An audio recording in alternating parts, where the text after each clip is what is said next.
नमस्कार दोस्तों, welcome back to my channel. दोस्तों, हिंदू धर्म से जुड़े धार्मिक स्थलों में द्वारका नगरी का विशेष महत्व है। हिंदू धर्म में द्वारका को 7 सबसे प्राचीन नगरों में से एक माना जाता है। बाकी 6 नगर हैं अयोध्या, काशी, हरिद्वार, मथुरा, अवंतिका और कांचीपुरम। कहते हैं द्वारका नगरी के चारों ओर बहुत लंबी दीवारें थी, जिनमें कई द्वार थे। कई द्वारों के शहर होने की वजह से इस नगरी का नाम द्वारका पड़ा। अब सवाल यह उठता है कि श्री कृष्ण के मृत्यु के बाद ऐसा क्या हुआ कि द्वारका नगरी समुद्र में डूब गई। तो चलिए जानते हैं। पौराणिक मान्यताओं के अनुसार मथुरा को छोड़ने के बाद भगवान श्री कृष्ण ने द्वारका नगरी बसाई थी। बहुत से पुराणकार मानते हैं कि श्री कृष्ण अपने 18 साथी और कुल के साथ द्वारका आए थे। यहाँ उन्होंने 36 साल तक राज किया था। द्वारका नगरी श्री कृष्ण के कर्मभूमि के नाम से विख्यात है। महाभारत में वर्णित कथा के अनुसार श्री कृष्ण ने जब कंस का वध किया तब जरासंध ने प्रण किया कि वो श्री कृष्ण और यदुवंशियों का नाश कर देगा, और जब भी जरासंध को अवसर मिलता तो वह मथुरा और यदुवंशियों पर धावा बोल देता था। उसका अत्याचार रुकने का नाम नहीं ले रहा था। ऐसे में यदुवंशियों की सुरक्षा के लिए श्री कृष्ण ने मथुरा को छोड़ देना ही बेहतर समझा। मथुरा को छोड़ने के बाद उन्होंने समुद्र के किनारे एक दिव्य और भव्य नगर की स्थापना की, जिसका नाम द्वारका था। यहाँ आने के बाद वे अपने प्रियजनों के साथ सुकून से जीवन यापन करने लगे। ऐसे ही धीरे धीरे समय बीतता गया। लगभग 36 साल तक कुशलतापूर्वक राज्य का संचालन करते हुए एक दिन उनके देह त्यागने के बाद वैभवशाली द्वारका नगरी समुद्र में समा गई। पौराणिक ग्रंथों में द्वारका के समुद्र में विलीन होने से जुड़ी 2 कथाओं का वर्णन मिलता है। पहली माता गांधारी का श्री कृष्ण को दिया गया श्राप, और दूसरी ऋषियों द्वारा श्री कृष्ण के पुत्र सांब को दिया गया श्राप। तो चलिए जानते हैं सबसे पहली कथा के बारे में। महाभारत का युद्ध समाप्त होने के बाद महर्षि व्यास के शिष्य संजय ने जब माता गांधारी को यह बताया कि पांडव अपने साथियों और द्रौपदी संग हस्तिनापुर आ चुके हैं तो उनको बहुत कष्ट हुआ। फिर भी किसी तरह उन्होंने अपने आप को संभाल लिया। लेकिन उन्हें जब यह बात पता चली कि पांडवों के साथ भगवान श्री कृष्ण भी हैं तो उन्हें बहुत क्रोध हुआ और उनका मन प्रतिशोध लेने के लिए ठान लिया, और उन्होंने श्री कृष्ण जी को श्राप दे दिया। गांधारी बोली कि अगर मैंने अपने आराध्य की सच्ची मन से आराधना की है और निस्वार्थ भाव से पतिव्रत का पालन किया है, तो जिस प्रकार मेरे कुल का नाश हुआ है, बिल्कुल वैसे ही तुम्हारे आंखों के सामने तुम्हारे कुल का भी नाश हो जाएगा। तुम्हारी ये द्वारका नगरी तुम्हारे सामने समुद्र में डूब जाएगी। गांधारी के इस श्राप को सुनने के बाद श्री कृष्ण जी मुस्कुराए और बोले, माता, मुझे इसी आशीर्वाद की प्रतीक्षा थी। मैं आपके इस श्राप को स्वीकार करता हूँ। यह कहकर वो द्वारका की ओर प्रस्थान कर गए। तो चलिए जानते हैं दूसरी कथा के अनुसार। महाभारत के युद्ध के 36 वर्ष के पश्चात द्वारका में तरह तरह के अपशगुन होने लगे। तब एक दिन महर्षि विश्वामित्र, कर्णो और देवर्षि नारद द्वारका आए। वहाँ यादव कुल के 9 युवकों ने उनके साथ परिहास करने के लिए सोचा। इसके लिए वे श्री कृष्ण के पुत्र शाम को स्त्री भेष में ऋषियों के पास ले गए और उन ऋषियों से कहा, यह स्त्री गर्भवती है। आप लोग बताइए कि इसके गर्भ से क्या उत्पन्न होगा। यह सुन उन ऋषि लोगों ने जब ध्यान किया तो पाया कि यह कोई स्त्री नहीं बल्कि पुरुष है और उनके साथ परिहास किया जा रहा है। तब उन लोगों ने यह श्राप दिया कि श्री कृष्ण का यह पुत्र लोहे के मूसल को जन्म देगा, जिससे तुम लोग अपने समस्त कुल का संहार करोगे। उस मूसल के प्रभाव से केवल श्री कृष्ण और बलराम ही बच पाएंगे।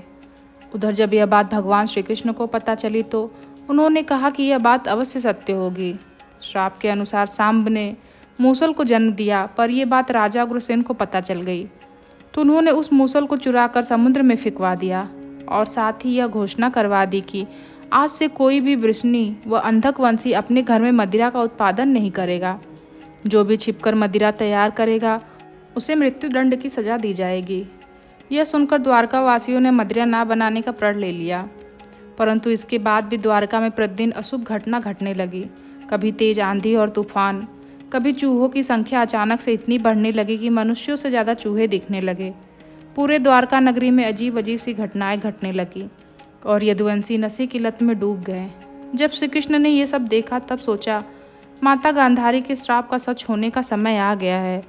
उन्होंने देखा कि इस समय ऐसा ही योग बन रहा है जैसा महाभारत के युद्ध के समय बना था।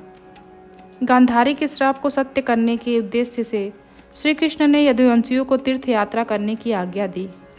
उनकी आज्ञा से सभी राजवंशी समुद्र के तट पर प्रभास तीर्थ आकर निवास करने लगे। प्रभास तीर्थ में रहते हुए एक दिन जब अंधक और वृष्णिवंशी आपस में वार्तालाप कर रहे थे, तभी सात्यकी ने आवेश में आकर कृतवर्मा का उपहास उड़ाया और उनका अनादर किया।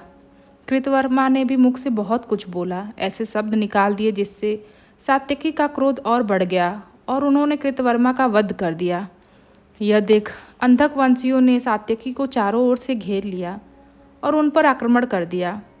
सात्यकी को अकेला देख श्री कृष्ण के पुत्र प्रद्युम्न उसे बचाने दौड़े। सात्यकी और प्रद्युम्न अकेले ही अंधक वंशियों से भिड़ गए, लेकिन अंधक वंशियों की संख्या अधिक होने के कारण उन्हें पराजय का सामना करना पड़ा और अंत में उनके हाथों मारे गए। अपने पुत्र की मृत्यु से श्री कृष्ण को अत्यधिक क्रोध आया और उन्होंने एक मुट्ठी घास उखाड़ ली। जैसे ही घास हाथ में आई, वह लोहे की मूसल बन गई। जितने बार श्री कृष्ण घास उखाड़ते, वह लोहे की मूसल बन जाती। ऋषियों के द्वारा दिए गए श्राप के कारण ऐसा हो रहा था। मूसल इतना शक्तिशाली हो गया था कि एक ही बार में उससे वध हो जाता था और इस प्रकार यदुवंशी आपस में ही युद्ध करके मरने लगे। श्री कृष्ण के देखते ही देखते साम, चारुदेशड़, अनिरुद्ध और गद की मृत्यु हो गई।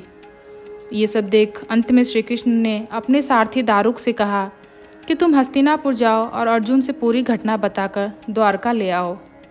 दारुक ने ऐसा ही किया। इसके बाद श्री कृष्ण बलराम को उसी स्थान पर रहने का कह के द्वारका लौट आए और फिर श्री कृष्ण ने पूरी घटना अपने पिता वासुदेव जी को बता दी। वासुदेव जी को जब यह सब पता चला तो उनको बहुत दुख हुआ। श्री कृष्ण जी ने अपने पिता से बोले, जब तक अर्जुन नहीं आ रहा है तब तक स्त्रियों की रक्षा का दायित्व आप संभाल लीजिए, क्योंकि वन में बलराम जी मेरा प्रतीक्षा कर रहे हैं। मैं उनके पास जा रहा हूँ। यह कहकर वो वहाँ से चल दिए।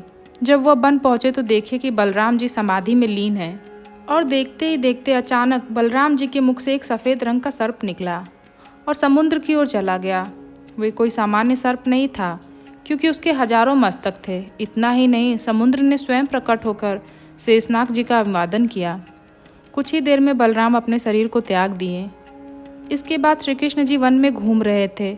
घूमते घूमते एक स्थान पर बैठ गए और माता गांधारी द्वारा दिए गए श्राप के बारे में विचार करने लगे। अपनी इंद्रियों को संयमित करते हुए महायोग की अवस्था पर धरती में लेट गए। तभी जरा नाम का एक शिकारी शिकार की तलाश में वहां आ पहुंचा। दूर से उसे लगा कि वहां कोई हिरन है और उसने बाण चला दी। और जब वो पास आया तो उसने देखा कि भगवान श्री कृष्ण हैं, तो उसे बहुत पछतावा हुआ। श्री कृष्ण ने उस शिकारी को विधि का विधान कहकर आश्वासन दिया और परम धाम चले गए।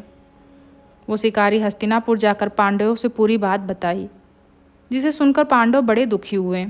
दूसरी तरफ अर्जुन भी द्वारका पहुंच गए थे। वहां की स्थिति देख उन्हें बहुत दुख हुआ।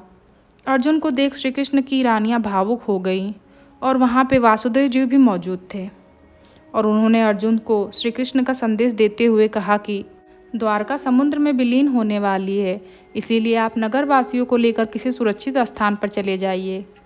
यह कहकर उसके अगले दिन ही वासुदेव जी ने भी अपने प्राण त्याग दिए।